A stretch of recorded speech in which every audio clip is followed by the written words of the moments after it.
إن الحمد لله نحمده ونستعينه ونستغفره ونؤمن به ونتوكل عليه ونعوذ بالله من شرور أنفسنا ومن سيئات أعمالنا من يهده الله فلا مضل له ومن يضلل فلا هادي له وأشهد أن لا إله إلا الله وحده لا شريك له وأشهد أن محمدًا عبده ورسوله أما بعد فإن خير الحديث كتاب الله وخير الهدي هدي محمد صلى الله عليه وسلم وشر الأمور محدثاتها وكل محدثة بدعة وكل بدعة ضلالة وكل ضلالة في النار وكما قال عليه الصلاة والتسليم بعد أعوذ بالله من الشيطان الرجيم بسم الله الرحمن الرحيم يا أيها الذين آمنوا اتقوا الله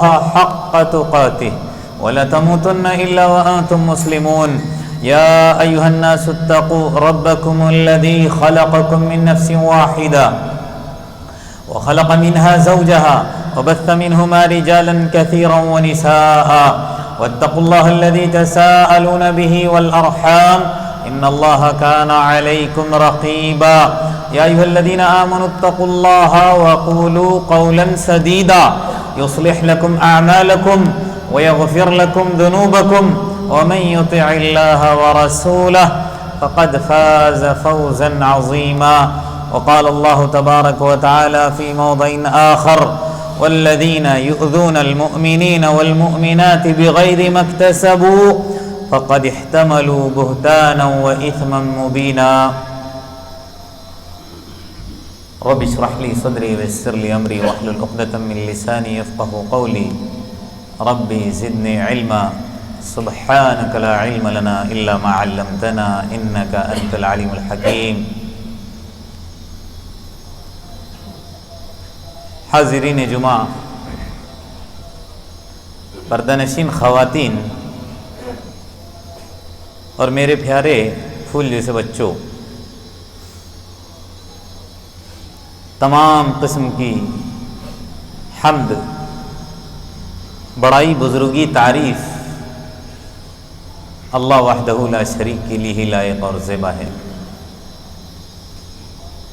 درود اور سلامتی ہو حضرت محمد مصطفیٰ صلی اللہ علیہ وسلم پر، آپ کے اصحاب، تابعین اور تبع تابعین پر۔ اس مختصر سی حمد اور درود کے بعد آپ کے سامنے میں نے سورۃ الاحزاب کی آیت نمبر 58 کو تلاوت کیا ہے، اور انشاءاللہ آج کی اس محفل میں ہمارے خطبے کا موضوع بھی یہی آیت کریمہ ہی رہے گی۔ پہلے ہم اس آیت کریمہ کا ترجمہ سنتے ہیں۔ اللہ تبارک و تعالیٰ کا فرمان، اور جو لوگ مومنین مردوں کو، مومنین عورتوں کو ایذا دیتے ہیں، تکلیف پہنچاتے ہیں بغیر کسی جرم کے، تو وہ اپنے اوپر بہتان اور صریح گناہ کا بار اٹھاتے ہیں۔ یہ آیت ہم لوگوں کو اس بات کی تعلیم دیتی ہے کہ ہم لوگوں کے لیے رحمت بنے، زحمت نہ بنے۔ ہماری وجہ سے اللہ کی کسی بھی مخلوق کو تکلیف نہ ہو۔ ادنا جانور کو بھی ہماری ذات سے غیر ضروری تکلیف نہیں ہونی چاہیے۔ جانوروں کو اگر مارنے کا حکم بھی ہے اللہ کی طرف سے کسی، تو صرف ایذا پہنچانے والے جانوروں کو ہی ہے، اگر ہم قرآن اور حدیث کا مطالعہ کریں گے۔ رہی بات انسانوں کو، تو انسانوں کو بھی ہم کبھی بھی تکلیف نہ دیں، وہ چاہے غیر مسلم ہو، مجوسی ہو، یہودی ہو، کسی مذہب سے تعلق رکھنے والا کیوں نہ ہو، ہماری ذات سے کسی کو تکلیف نہیں ملنی چاہیے۔ اور رہی بات مسلمان کی، اللہ اس آیت کریمہ کے اندر فرماتا ہے کہ مسلمانوں کو تو پھر ہم کبھی تکلیف دینے کے بارے میں سوچے ہی نہیں۔ اللہ کے رسول صلی اللہ علیہ وسلم کی زبانی سنیے اس آیت کریمہ کا مفہوم اور اس کی تشریح۔ جو لوگ مسلمانوں کی ایذا کا ذریعہ اور باعث بنتے ہیں وہ منافق ہیں، کہا اللہ کے رسول صلی اللہ علیہ وسلم نے۔ ہم نے منافقین کی علامتوں کو پڑھا ہے، جھوٹ بولنے والا، امانت میں خیانت کرنے والا، وعدہ خلافی کرنے والا۔ لیکن اس حدیث کو بھی سن لیجئے کہ کتنے قسم کے منافقین ہوتے ہیں، کہ وہ حضرات جن کی وجہ سے اگر کسی مسلمان بھائی کو تکلیف ہوتی ہے تو وہ بھی کس زمرے میں چلا جاتا ہے، کس کیٹیگری میں پہنچ جاتا ہے؟ وہ کیٹیگری یا زمرہ ہے وہ منافقین کی۔ اللہ کے رسول صلی اللہ علیہ وسلم نے ایک مرتبہ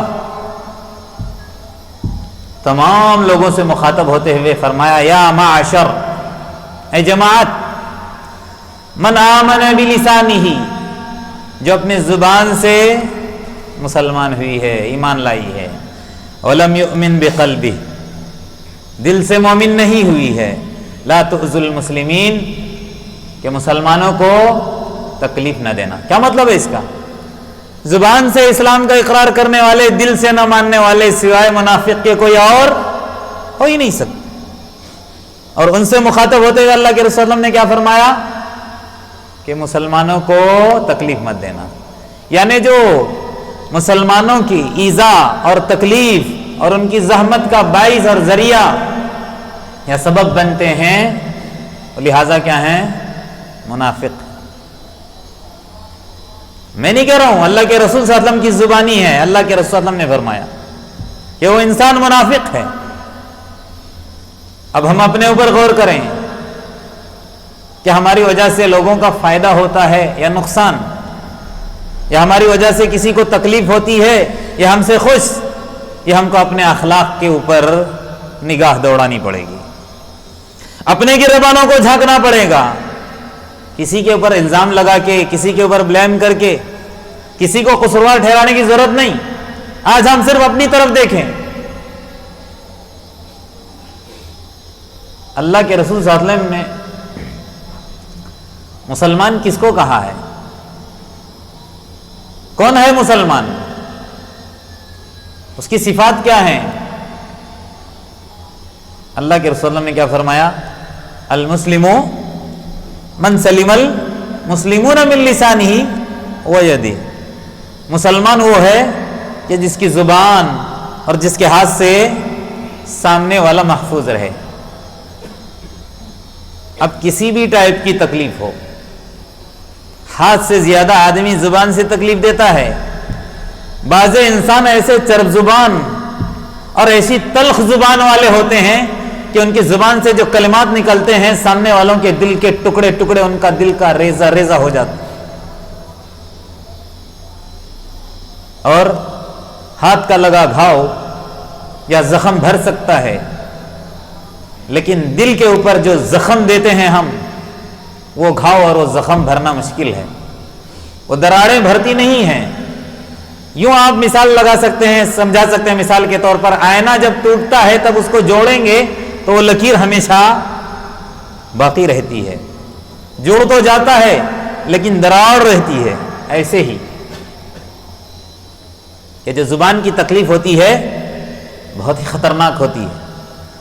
تو اللہ کے رسول صلی اللہ علیہ وسلم نے کیا فرمایا کہ ہم کسی کی تکلیف کا باعث اور ذریعہ نہ بنے۔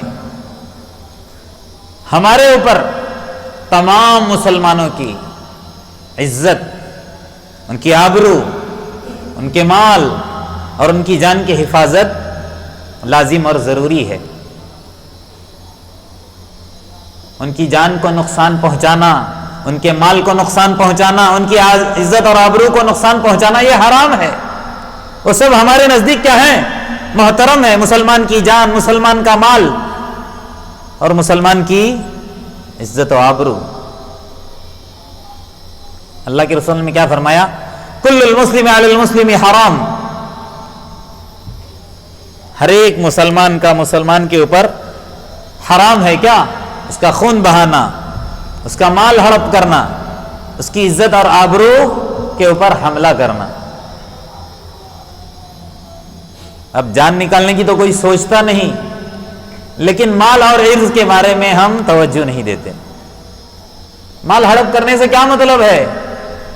ناجائز طریقے سے کسی کے مال کو ہڑپنا، کسی کی پراپرٹی کو ہڑپنا، کسی کی جگہ کو ہڑپنا، پڑوسی کی جگہ۔ ہم چاہتے ہیں کہ ہماری طرف ایک آدھ فٹ زیادہ آ جائے، انصاف کی باری آتے تو ہم پیچھے چلے جاتے ہیں۔ ہر لائن کا مال ہے، ڈنڈی مارنا۔ ہم کاروباری ہیں، کاروبار کرتے ہیں، 900 گرام بیچ کر ثابت کرتے ہم آپ کو کلو دیے ہیں،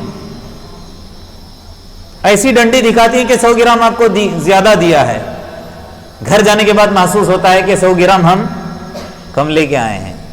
یہ غیر نہیں کرتا۔ ایک مسلمان نام لیوا اپنے آپ کو مسلمان کہنے والا اس طرح کی ڈنڈی مارتا ہے، تو یہ تکلیف دے رہا ہے نا۔ جب آدمی کو پورا نہیں دے گا اس کا مال، ظاہر سی بات ہے اس کی وجہ سے سامنے والے کو تکلیف ہوگی۔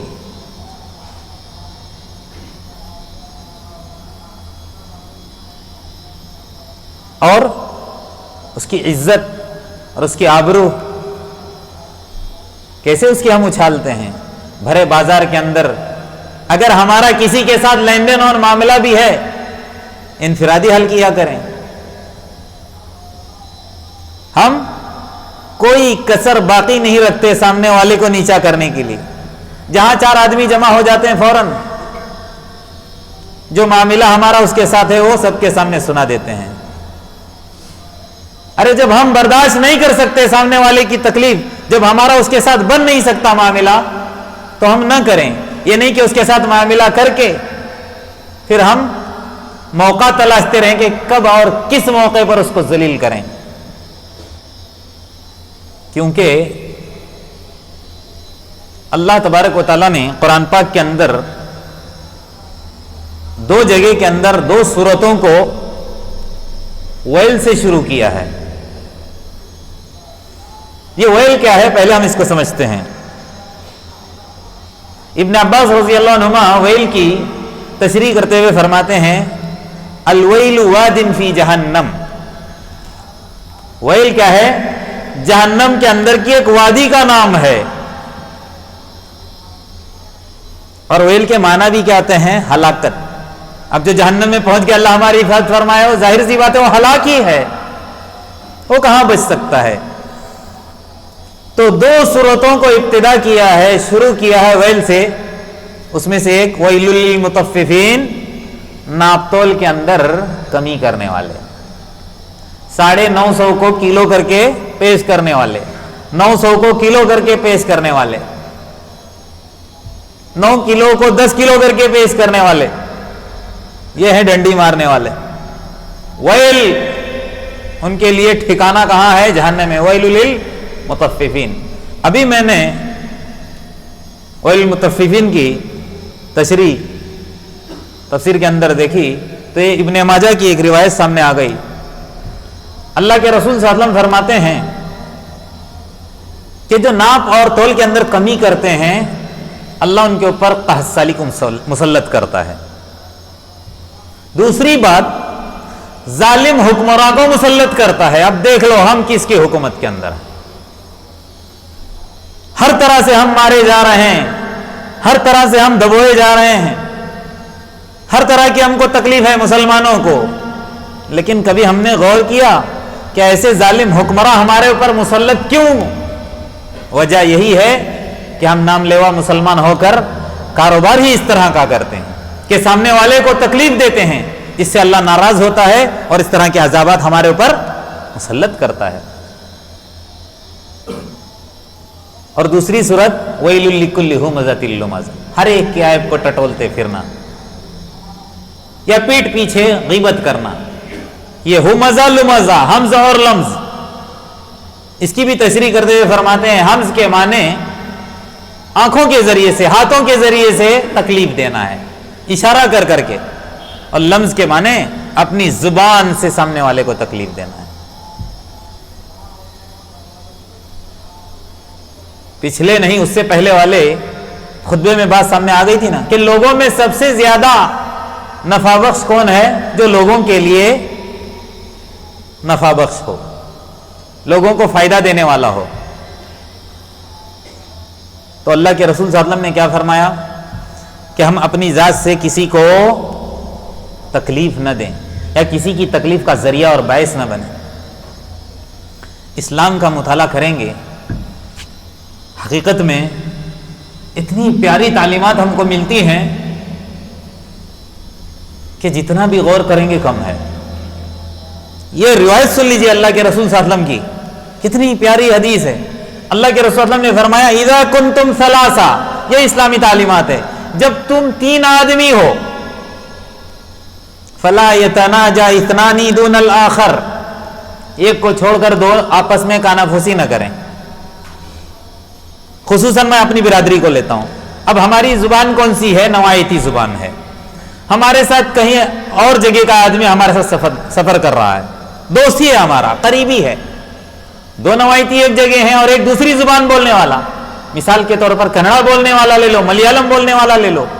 اب وہاں پر ہم اس بات کو مد نظر رکھیں، اس بات کا احتیاط کریں، اس بات کا خیال رکھیں کہ ہم آپس میں 2 نوایتی خسر پسر نہ کریں، باتیں نہ کریں کہ سامنے والا یہ نہ سمجھے کہ یہ ہمارے بارے میں بات کر رہا. اللہ کے رسول صلی اللہ علیہ وسلم کی حدیث ہے، میں نہیں کہہ رہا ہوں. کیا فرمایا؟ جب تم 3 ہو تو دوسرے کو چھوڑ کر آپس میں دونوں باتیں مت کرو. کیا فرمایا آگے؟ من اجل ان لا یحزنہ، کہیں تمہارے آپسی ان گفتگو کی وجہ سے سامنے والا تکلیف میں نہ چلا جائے، تکلیف نہ ہو اس کو. یہ ہے اسلام کی تعلیم کہ ہم کسی کی تکلیف کا باعث اور ذریعہ نہ بنے. اللہ کے رسول صلی اللہ علیہ وسلم نے یہ بھی فرمایا ہے اتقوا اللاعنین، لعنتان کی 2 جگہوں سے بچو. 2 مقامات ایسے ہیں کہ وہاں پر اگر ہم سے خطا ہوتی ہے تو لوگ بجائے گالی دینے کے اور کچھ کام کرتے ہی نہیں ہیں. تو 2 مقامات ایسے ہیں جہاں پر انسان کو لعنتان کیا جاتا ہے، تو ان 2 جگہوں سے بچو گا اللہ کے رسول نے. صحابہ نے سوال کیا، قالوا یا رسول اللہ وما اللاعنان، یہ 2 مقامات کون سے ہیں جہاں انسان کو لعنتان کیا جاتا ہے؟ اللہ کے رسول صلی اللہ علیہ وسلم نے فرمایا الذی یتخلی فی طریق الناس، ایک تو لوگوں کے چلنے پھرنے کی جگہ، وہاں پر آدمی غلاظت نہ کرے، جا کر وہاں پر بول و براز نہ کرے. لوگوں کے چلنے کی جگہ، ارے اتنے تو گرے نہیں آج کل کے لوگ، لیکن کچرا ضرور پھینک رہے ہیں. حدیث کیا کہتے ہیں؟ الطہور شطر الایمان، پاکی آدھا ایمان ہے. یہ مومنین کی علامت ہے. لیکن ہم دیکھتے کیا ہیں کہ کوئی نہیں دیکھ رہا ہے. ارے کوئی نہیں دیکھتا تو اللہ تبارک و تعالیٰ دیکھ رہا نا. پڑوسی کا دروازہ بند ہے، فوراً اس کے گھر کے سامنے جا کر ہم کیا کر دیتے ہیں؟ کچرا پھینک دیتے ہیں نا. یہ بھی ہم تکلیف اور ذریعہ، اس کی تکلیف کا ہم ذریعہ اور سبب بن رہے ہیں. ایک دوسرے اوفی ذلہم، ایسی جگہ جو سائیدار ہوتی ہے جہاں پر آدمی کیا کرتا ہے؟ بیٹھتا ہے، وہاں پر بھی غلاظت نہ کریں اور وہاں پر بھی کچرا اور گندگی نہ پھیلائیں. یہ اللہ کے رسول صلی اللہ علیہ وسلم نے کہا. یہ تو باہر کی بات ہو گئی. اب میں آپ مسجد کے اندر ہیں، یہاں پر بھی لوگوں کو ہم تکلیف دیتے ہیں، احساس نہیں ہوتا نا. اللہ کے رسول صلی اللہ علیہ وسلم کی حدیث ہے، فرماتے ہیں من اکل البصل والثوم، جو انسان کیا کرتا ہے؟ کچی پیاز کھاتا ہے، کچی لہسن چباتا ہے. اللہ کے رسول نے کیا فرمایا؟ فلا یقربن مسجدنا، وہ ہماری مسجد کے قریب نہ آئے. اللہ کے رسول مسجد کے قریب نہ آئے کہہ رہے ہیں. یعنی ایسی حالت میں جب آپ کیا چبا رہے ہو؟ کچی پیاز چبا رہے ہیں. جب آپ کچی لہسن، تو بیڑی سگریٹ والوں کو کہاں اجازت ملے گی جبکہ وہ حرام ہے. یہ تو جائز چیز ہے نا، حلال ہے، کھانے کی اجازت ہے، لیکن اگر وہ چیز ہم چبائے ہیں تو اس وقت ہم برش کر کے، مسواک کر کے، اپنے منہ کو پاک کر کے آئیں۔ اور کتنے ایسے ہوتے ہیں، لیکن الحمدللہ ہمارے یہاں ایسے نہیں ہیں لوگ، اللہ ہماری حفاظت فرمائے، بیڑی سگار والے۔ لیکن اگر اس طرح کی حرکت کسی کے اندر ہے تو اس سے باز آ جائیں، حرام ہے، کل مسکرین حرام، ہر نشاور چیز حرام ہے، کل مہلکن حرام، ہر ہلاک کرنے والی چیز حرام ہے۔ اب بولو گے کہ بیڑی سگریٹ کے اندر، تمباکو کے اندر تو نشہ نہیں ہوتا، ارے جو عادی ہوتا ہے اس کو نشہ نہیں ہوتا، جس نے کبھی نہیں بیڑی پی ہو اس کے منہ میں لگا دو، اس کے منہ میں ڈال کے دیکھ لو تمباکو، وہ چکرا کر نیچے گر جائے گا۔ چلیے اگر مان لیں ایک تھوڑی دیر کے لیے کہ نشہ نہیں ہے، لیکن سلو پوائزن ہے، وہ ہلاک کرتی ہے، وقت سے پہلے انسان چلا جائے گا، کیوں؟ اس سے کینسر ہوتا ہے، اس سے السر ہوتا ہے، نہ جانے کیا کیا بیماریاں ہوتی ہیں۔ تو اللہ کے رسول نے کیا فرمایا؟ ایسی تکلیف دہ چیز اگر تمہارے منہ میں ہے، اس حالت میں مسجد کے پاس بھی مت آنا۔ وجہ کیا ہے؟ اللہ کے رسول نے فرمایا فَإِنَّ الْمَلَائِكَ، کیونکہ فرشتے تتعزا، ان کو تکلیف ہوتی ہے، مما یتعزا منہ بنو آدم، جس سے بنو آدم کو تکلیف ہوتی ہے۔ جس طرح ہم برداشت نہیں کر سکتے کچے لہسن اور کچے پیاز کی بو، ویسے ہی فرشتے ہوتے ہیں مسجد کے اندر، ان کو بھی کیا ہوتی ہے؟ تکلیف ہوتی ہے۔ لہٰذا ایسی حالت میں بالکل نہ آئیں، ہم صاف ستھرے ہو کر آئیں، بدن سے بھی ہمارے بدبو نہیں آنی چاہیے، عطر لگا کر آئیں۔ ہاں عطر بھی ذرا سمجھ لیجئے، عطر بھی ایسا نہ ہو، آج کل عطر بھی طرح طرح کے آئے ہیں، جیسے جیسے ماڈرن زمانہ آ رہا ہے، بڑا کڑک عطر بھی ہوتا ہے، بعض لوگ اس کی خوشبو برداشت نہیں کر سکتے، تو ایسا عطر بھی لگا کر نہ آئیں کہ سامنے مطلب بیٹھے ہوئے لوگوں کو تکلیف ہو جائے، ان کے سر میں درد ہو۔ میں اپنی بات کہتا ہوں، کڑک عطر مجھے برداشت نہیں ہوتا، ایسا عطر جس کی خوشبو اگر کوئی برداشت کرتا ہے وہ، ورنہ بہت ڈارک قسم کے بھی عطر ہوتے ہیں جس کی وجہ سے اگر تکلیف ہوتی ہے حقیقت میں تو اس کا بھی ہم استعمال نہ کریں۔ تو اللہ کے رسول نے کیا فرمایا کہ جس نے پیاز اور لہسن کھائی ہو وہ ہماری مسجد کے قریب نہ آئے، کیونکہ فرشتوں کو اس چیز سے تکلیف ہوتی ہے جس چیز سے بنو آدم کو تکلیف ہوتی ہے۔ یہ تو کیا ہو گئی کھانے پینے کی چیزوں کے تعلق سے۔ اللہ کے رسول صلی اللہ علیہ وسلم ایک مرتبہ اعتکاف فرما رہے تھے مسجد نبوی کے اندر، آپ نے اچانک اپنے پردے کو ہٹا دیا، خیمے کے پردے کو۔ اکثر آپ لوگ دیکھتے ہوں گے اعتکاف کرنے کے لیے جب مسجدوں میں بیٹھتے ہیں رمضان کے اندر، تو ایک الگ سے مسجد کے کونے میں پردے لگا کر اپنے آپ کو گوشانشی کرنا پڑتا ہے۔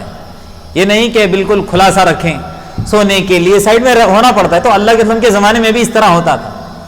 تو اللہ کے رسول نے اپنے پردے کو ہٹا لیا، دیکھا کہ صحابہ کرام بڑی زور زور سے کیا کر رہے ہیں؟ قرآن کی تلاوت کر رہے ہیں۔ دیکھیے دھیان سے سن لیجیے، اتنی زور سے تلاوت کر رہے ہیں کہ اس تلاوت کی آواز سے سامنے والے کو، دوسرے جو صحابہ تھے ان کو تکلیف ہو رہی تھی۔ اللہ کے رسول صلی اللہ علیہ وسلم نے کیا فرمایا؟ الا سن لو اے میرے ساتھیو، ان کلکم مناجن ربا، یہاں پر تم میں کا ہر ایک اپنے رب سے سرگوشی کرنے کے لیے، مناجات کرنے کے لیے آیا ہے۔ ہر کوئی اپنے اللہ کو یاد کرنے کے لیے آیا ہے۔ اگر تم اس طرح زور زور سے گلا پھاڑ پھاڑ کر پڑھو گے تو سامنے والے کی زبان کے اوپر حروف نہیں آئیں گے، پڑھ نہیں پائے گا، وہ اس کو تکلیف ہوگی۔ ہر کوئی اللہ کو یاد کرنے کے لیے، اس کی عبادت کرنے کے لیے آیا ہے، تو اس کی تکلیف کا ذریعہ اور باعث نہ بننا۔ عبادت کے تعلق سے اللہ کے رسول صلی اللہ علیہ وسلم فرما رہے ہیں فَلَا يُؤْذِيَنَّ بَعْضُكُمْ بَعْضًا، تم میں کا بعض کو ہرگز تکلیف نہ دے، وَلَا يَرْفَعْ بَعْضُكُمْ عَلَى بَعْضٍ فِي الْقِرَاءَةِ، اور قرات کے اندر تم میں کے بعض کی آواز بعض کے اوپر نہ آ جائے۔ ہاں الگ بات ہے کہ امام صاحب اگر نماز پڑھا رہے ہیں پیچھے سب خاموش، الگ بات ہے، یا کہیں مدرسہ ہے جہاں پر پڑھانا پڑتا ہے، زور سے سننا پڑتا ہے، وہ الگ بات ہے۔ ورنہ اگر ہم زور سے مسجد کے اندر بیٹھ کر پڑھ رہے ہیں اور اگر کوئی ہم کو اشارہ کر رہا ہے ذرا آواز دھیمی، تو اس وقت ہمارے اوپر ضروری ہے کہ ہم اپنی آواز کو پست کریں، بجائے آواز کو کیا کرنے کے؟ بلند کرنے کے۔ ہم کیا کرتے ہیں ایسے موقع پر؟ اپنی آواز سنانے کے لیے تصنع نہ، کوئی بھی ہم عمل کریں تو اس عمل سے اللہ کیا ہونا چاہیے؟ راضی ہونا چاہیے، نہ کہ ناراض ہو۔ عبادتوں کے تعلق سے بھی اللہ کے رسول صلی اللہ علیہ وسلم نے فرمایا کہ ہماری وجہ سے تکلیف نہ۔ اور اس حدیث کو سن لیجیے، اللہ کے رسول صلی اللہ علیہ وسلم نے کہا کہ وہ انسان مسلمان ہے ہی نہیں، مومن ہے ہی نہیں، 3 مرتبہ کہا واللہ لا یؤمن واللہ لا یؤمن واللہ لا یؤمن، کہ وہ انسان مومن نہیں، وہ انسان مومن نہیں، وہ انسان مومن نہیں۔ صحابہ نے سوال کیا، قالو من یا رسول اللہ، کون ہے وہ جس کو آپ اسلام کی کیٹیگری سے باہر کر رہے ہیں، زمرے سے نکال رہے ہیں؟ اللہ کے رسول نے فرمایا الذی یأمن لا یأمن جارہ، وہ انسان جس کا پڑوسی اس کے شر سے محفوظ نہیں رہتا، لا یأمن جارہ بوائقہ، اس کی تکلیف سے بچ نہیں سکتا۔ کس قدر پڑوسی کے تعلق سے اللہ کے رسول صلی اللہ علیہ وسلم فرما رہے ہیں۔ آج ہمارے اگر پہلے جھگڑے ہوتے ہیں تو کس کے ساتھ ہوتے ہیں؟ اپنے پڑوسی سے ہی۔ لہذا ہم لوگوں کے لیے رحمت بنے، زحمت نہ بنے۔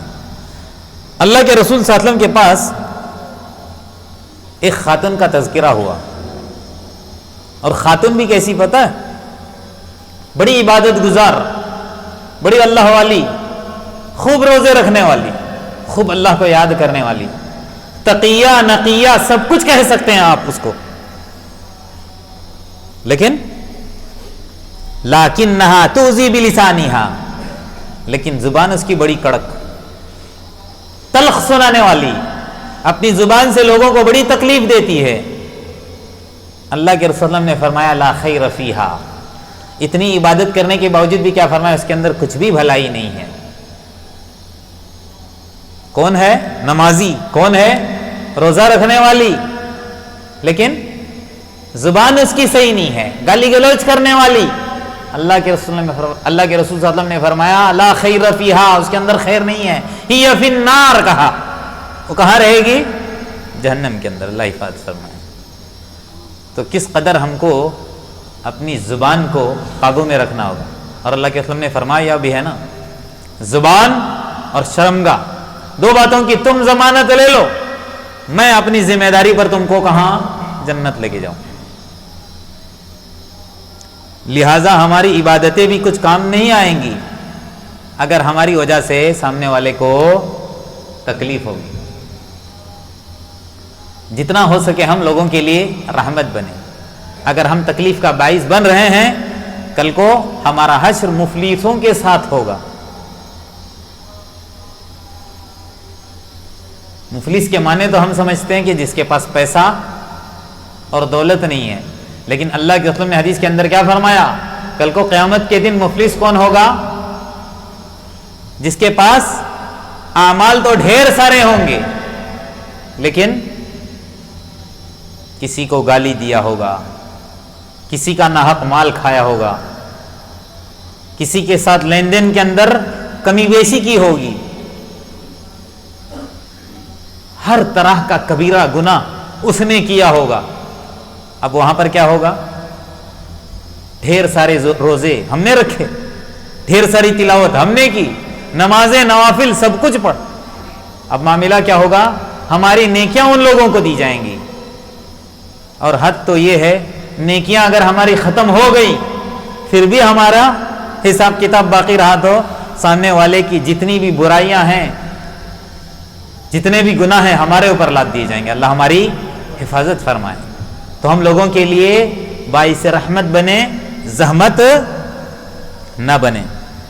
ایک حدیث آخری بیان کر کے میں اپنی بات ختم کروں گا۔ اللہ کے رسول صلی اللہ علیہ وسلم نے فرمایا المؤمن الذی یخالط الناس، ایک وہ مومن جو لوگوں میں اٹھتا بیٹھتا رہتا ہے، وَيَصْبِرُ عَلَىٰ آدَاهُمْ، اور لوگوں سے جو ملنے والی تکلیف ہوتی ہے اس پر کیا کرتا ہے؟ صبر کرتا ہے، خیرٌ، وہ بہتر ہے، من المؤمن الذی، اس مومن سے جو لوگوں کے ساتھ ملتا بھی نہیں ہے، اپنے آپ کو دور رکھتا ہے، وَلَا يَصْبِرُ عَلَىٰ آدَاهُمْ، اور لوگوں کی طرف سے آنے والی تکلیف پر وہ صبر بھی نہیں کرتا ہے۔ اتنی دیر سے میں کیا کہہ رہا تھا کہ ہم لوگوں کے لیے رحمت بنے، زحمت نہ بنے، لیکن یہ حدیث کیا بتاتی ہے کہ اگر ہم تو رحمت بن رہے ہیں لیکن لوگ ہمارے لیے زحمت بن رہے ہیں، تو ایک صفت یہ بھی اپنانی چاہیے کہ ہم اس پر کیا کریں؟ صبر کرنے والے بنیں۔ اس پر بھی ہم کو اللہ تبارک و تعالیٰ کیا دے گا؟ اجر دے گا۔ ایک دو باتیں اور اس حدیث کے تعلق سے میں بتا کر اپنی بات ختم کرتا ہوں، مختصری ہے۔ اب رحمت زحمت کی بات آتی ہے تو ایک دو باتیں بتانا ضروری ہے، اور اس کا تعلق مسجد سے ہے۔ مسجد کے اندر آتے وقت باہر ہی پرچی لگی رہتی ہے کہ switch off your mobile phone, اپنے اپنے موبائلوں کی سوئچ آف کرو۔ کہانی ختم ہو جائے گی سوئچ آف کرو گے۔ اب آپ کیا کرتے ہو؟ مسجد کے اندر آتے ہو موبائل آن رکھ کے، اور بعضے ایسے ہوتے ہیں جن کی رنگنگ ٹون گانے کی، ایسے مسجدوں کے اندر بیچارے متقی لوگ ہوتے ہیں کہ کبھی گانے وہ سنے نہیں، ان کو اس سے نفرت ہوتی ہے، میوزک سے نفرت ہوتی ہے۔ آپ ان کی تکلیف اور ایذا کا کیا بن رہے ہیں؟ باعث بن رہے ہیں۔ وہ پسند نہیں کرتا گانوں کو، آپ زبردستی اس کو سنا رہے ہو، آپ اس کو تکلیف دے رہے ہو۔ اس طرح کا رنگنگ ٹون رکھ، آپ تو گنہگار ہو رہے ہو، ساتھ میں اس کا بھی گناہ اپنے سر پہ۔ فقد احتملوا کا مطلب کیا ہے؟ اپنے سر اس کا بوجھ لاد رہے ہو۔ تو لہٰذا اس تکلیف سے، اس ایذا سے بھی آپ لوگ کیا ہیں؟ ہم اور آپ اس سے باز آ جائیں۔ دوسری بات، ہمارے ساتھی اکثر کہتے رہتے ہیں کہ مسجد کے باہر اسٹینڈ رکھا ہوا ہے چپل کا۔ کیوں رکھا ہے؟ چپل رکھنے کے لیے۔ وہاں اسٹینڈ ہوتا ہے خالی پڑا، ہماری چپلیں پوری اندر۔ ارے کون ہماری چپلوں کو اٹھا کے لے کے جائے گا بھائی؟ اور آج کل تو الحمدللہ مسجدوں کے اندر سی کیمرے لگے ہوئے ہیں، اگر کوئی کسی کی اٹھائے تو بھی ہم بآسانی پکڑ سکتے ہیں۔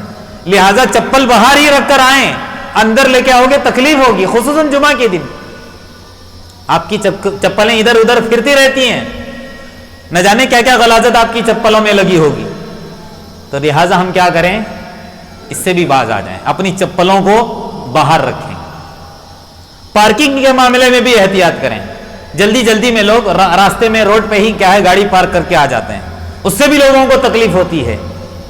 اس سے بھی ہم کیا ہے اپنے آپ کو باز رکھیں، دور رکھیں۔ تیز چلاتے ہیں، یہ بتانا ضروری ہے۔ نوجوان بچے جب نئی نئی گاڑی سیکھتے ہیں تو بڑی تیزی کے ساتھ چلاتے ہیں۔ اللہ کے رسول نے کیا فرمایا؟ اتقوا اللاعنین۔ دو مقامات ایسے ہیں جس میں لوگ لعن طعن کرتے ہیں۔ بالکل اللہ کے رسول صلی اللہ علیہ وسلم کی بات 100% صحیح ہے کہ راستے میں غلاظت۔ اب سب سے بڑی غلاظت یہ کہ راستے میں بڑی تیزی کے ساتھ چلاتے ہیں۔ ہر کوئی گالی دیتا ہے نوجوان بچوں کو، دیکھیں کتنی تیز چلا رہا ہے۔ اور اگر 4-6 مہینے پیچھے چلے جائیں گے تو ہمارے گاؤں کے اندر ایسے ہی حادثہ ہوا۔ ایک دوست دوسرے دوست کے ساتھ دکان کے سامنے کھڑا ہو کر بات کر رہا تھا، ایک لڑکا بڑی تیزی سے آیا، اس کو ٹھوک دیا۔ 1.5 مہینے تک بیچارہ بستر پر پڑا رہا۔ تکلیف اور اس کی ایذا کا باعث بنا کہ نہیں؟ وہ دوسرا خود بھی گرا، اس کو بھی تکلیف دیا۔ تو لہٰذا اس طرح کی حرکتوں سے ہم باز آ جائیں، خود بھی بچیں، اپنے بچوں کو بھی مطلب اس سے بچائیں، اور لوگوں کو بھی بتائیں کہ اللہ کے رسول صلی اللہ علیہ وسلم نے منع کیا ہے۔ حلال چیزوں کے اندر منع کیا ہے، تو ایسی چیز جس کی وجہ سے سامنے والے کو حقیقت میں بڑا نقصان ہوتا ہے، ظاہر سی بات ہے ہم کو کیا کرنا پڑے گا؟ وہاں پر احتیاط کرنا پڑے گا۔ یہ 3 چند باتیں تعلیم و تربیت کے تعلق سے کہ ہم لوگوں کے لیے رحمت بنے، زحمت نہ بنے۔ آخر میں اللہ تبارک و تعالیٰ سے دعا ہے کہ اللہ تبارک و تعالیٰ ہم جتنی باتیں کہتے ہیں، سنتے سناتے ہیں، اس کے مطابق عمل کرنے والا بنا دے۔ ہم لوگوں کے لیے رحمت بنے، زحمت نہ بنے، ایسی شکلیں صورتیں پیدا کرے، لوگوں کے کام آنے والے بنے، لوگوں کے لیے فائدہ مند ہم ثابت ہوں، ایسی اللہ تبارک و تعالیٰ شکلیں صورتیں بنا دے۔ نیک اعمال کرنے والے، بھلے اعمال کرنے والے اللہ تبارک و تعالیٰ ہم کو بنا دے۔ گناہوں سے، شر سے، فتن سے اللہ تبارک و تعالیٰ ہم کو محفوظ رکھے، نیک اعمال کرنے والا بنا دے۔ اللہ کو راضی کرنے والے اعمال، ایسے اعمال ہم سے سرزد ہوں، ایسے اعمال ہم کریں جس سے اللہ تبارک و تعالیٰ راضی ہو۔ ربنا آتنا فی الدنیا حسنہ وفی الآخرۃ حسنہ وقنا عذاب النار۔ ربنا ظلمنا انفسنا وإن لم تغفر لنا وترحمنا لنكونن من الخاسرين۔ ربنا هب لنا من أزواجنا وذرياتنا قرة أعين واجعلنا للمتقين إماما۔ رب اغفر لي ولوالدي وللمؤمنين يوم يقوم الحساب۔ رب ارحمهما كما ربياني صغيرا۔ ربنا تقبل منا إنك أنت السميع العليم وتب علينا إنك أنت التواب الرحيم۔ بارك الله لي ولكم في القرآن العظيم ونفعني وإياكم بما فيه من الآيات والذكر الحكيم. أقول قولي هذا وأستغفر الله لي ولكم ولسائر المسلمين من كل ذنب فاستغفروه إنه هو الغفور الرحيم.